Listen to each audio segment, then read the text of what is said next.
حضرت سیدنا عثمان غنی رضی اللہ تعالیٰ 17 ذوالحجہ آپ کا یوم وصال ہے۔ دیکھیں آپ قبر پہ بیٹھ کے اتنا روتے تھے کہ آپ کے آنسوں سے آپ کی داڑھی مبارک تر ہو جایا کرتی تھی۔ 2 نوروں والی سرکار حضرت جن کو حضور نبی علیہ السلام نے اپنی 2 صاحبزادیاں عطا فرمائی اور کہا 2 ہی تھی، اگر زیادہ ہوتی تو 1 کر کے عثمان کے نکاح میں دے دیتا حضرت۔ اتنی شانوں والے صحابی، یہ وہ صحابی ہیں جنہوں نے نبی علیہ السلام سے جنت خریدی باقاعدہ۔ یہ وہ شانوں والے صحابی ہیں، اگر کوئی معاملہ ہوتا تو محبوب علیہ السلام حضرت عثمان کے پاس بھیجا کرتے تھے، جاؤ عثمان کے پاس ہے۔ اور پھر بعد میں صدیق اکبر رضی اللہ تعالیٰ عنہ، حضرت عمر فاروق کا بھی یہی معمول رہا، اگر کوئی معاملہ ہوتا نا فرمایا کرتے تھے جاؤ عثمان کے پاس حضرت۔ اتنے سخی تھے حضرت، اتنے کریم تھے حضرت عثمان غنی رضی اللہ تعالیٰ عنہ۔ دکھایا کہ وہ جناب صدیق اکبر رضی اللہ تعالیٰ عنہ کے دور خلافت کی ابتدا تھی، بالکل آپ باہر بیٹھے ہوئے تھے حضرت۔ ایک شخص آیا اور آ کے نا سلام عرض کرنے کے بعد عرض کرتا ہے حضرت آپ امیر بھی ہیں اور امیر بھی ہیں۔ پہلے امیر سے مراد کیا مسلمانوں کے امیر ہیں، اور دوسرے امیر سے مراد آپ دل کے بھی امیر ہیں۔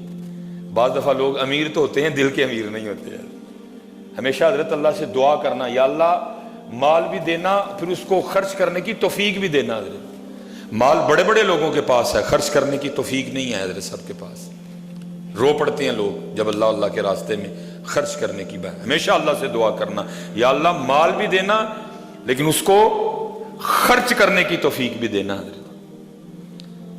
آپ صدیق اکبر امیر بھی تھے اور امیر بھی تھے حضرت۔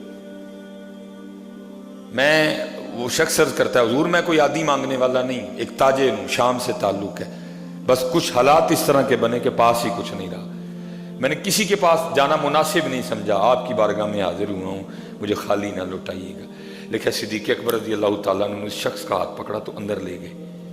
باہر سے حضرت جی گھر بڑا بہترین تھا، لیکن جب اندر گئے تو شامی بزرگ کہتے ہیں کہ چارپائی تو دور کی بات ہے، اندر ایک پھٹی چٹائی بیٹھی تھی، خود بھی اس پہ بیٹھ گئے اور مجھے بھی بٹھایا۔ دوں میرے گھر میں تو خود بیٹھنے کے لیے چارپائی بھی نہیں ہے کوئی ہے۔ حضرت جی یہ تھی ریاست مدینہ۔ کہا اس طرح کر تو عثمان کے پاس چلا جا۔ وہ شامی کہتے ہیں جب میں اٹھا نا تو میں نے جناب صدیق اکبر رضی اللہ تعالیٰ عنہ کی بارگاہ میں عرض کی کہ وہاں جا کے بتاؤں کہ مجھے حضرت ابوبکر نے بھیجا ہے۔ آپ نے فرمایا تجھے کہنے کی نوبت ہی نہیں آئے گی، چلا جا۔ اب وہ شامی بزرگ کہتے ہیں جب میں حضرت عثمان غنی رضی اللہ تعالیٰ عنہ کے گھر پہنچا نا تو اب وہاں جا کے کیا سنتا ہوں، آپ اپنی بیوی اور بچوں کی تربیت فرما رہے ہیں، اور کیا کہہ رہے ہیں، یہ تم دودھ میں شہد ڈال کے کیوں پیتے ہو؟ خبردار آج کے بعد دونوں کو اکٹھا نہ کرنا، اگر شہد پینا ہے تو صرف شہد پیو، اگر دودھ پینا ہے تو صرف دودھ پیو، خبردار آج کے بعد دونوں کو اکٹھا نہ کیا جائے۔ اب وہ شامی بزرگ کہتے ہیں میں باہر کھڑا سن رہا تھا، میں نے کہا حضرت ابوبکر صدیق رضی اللہ تعالیٰ نے ان کے پاس بھیجا ہے، اور ان کا حال تو یہ ہے اپنی بیوی اور بچوں کی اس بات پہ بھی تربیت فرما رہے ہیں کہ تم دودھ اور شہد اکٹھا کیوں کرتے ہو؟ اگر دودھ پینا ہے تو اکٹھا علیحدہ پیو، تنہا پیو، شہد نہ ڈالو، اور اگر شہد پینا ہے تو دودھ نہ ساتھ ملاؤ، اکیلے پیو، مجھے کیا دیں گے؟ وہ شامی بزرگ کہتے ہیں میں واپس چل پڑا۔ اتنی دیر میں حضرت عثمان غنی رضی اللہ تعالیٰ عنہ اپنے کاشان مبارک سے باہر تشریف لائے۔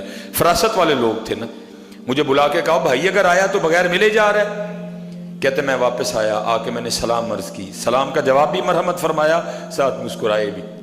اور مسکرانے کی وجہ یہ تھی کہ سلام کے جواب دینے سے ان کو پتہ چل گیا کہ میرے محبوب کا امتی ہے، میرے محبوب کا امتی ہے کوئی۔ کہنے بھائی تجھے ذرا انتظار، بڑے لوگ بڑی باتیں نہیں، کہا تجھے ذرا انتظار کرنا پڑ گیا، میں ذرا اپنے بچوں کی تربیت کر رہا تھا، بتا کیسے آنا ہوا۔ اور یہ کہہ کے نا اندر سے چارپائی منگوائی اور مجھے اس پہ بٹھا دیا، اور کہتے ہیں حضرت عثمان غنی رضی اللہ تعالیٰ عنہ کے گھر سے میری ضیافت کے لیے سب سے پہلے جو چیز آئی نا وہ دودھ میں شہد ملا ہوا تھا۔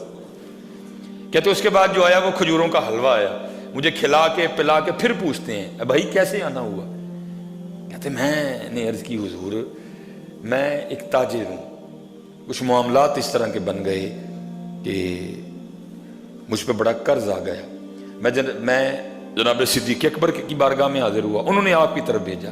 جب میں آیا نا تو آپ اپنے بیوی بچوں کی تربیت فرما رہے تھے کہ تم دودھ میں شہد ملا کے کیوں پیتے ہو؟ اگر دودھ پینا تو تنہا پیو، شہد پینا تو تنہا پیو۔ تو میں تو یہ سن کے واپس جا رہا تھا کہ جو بندہ صرف اپنے بچوں کو اس بات پہ ڈانٹ رہا ہے کہ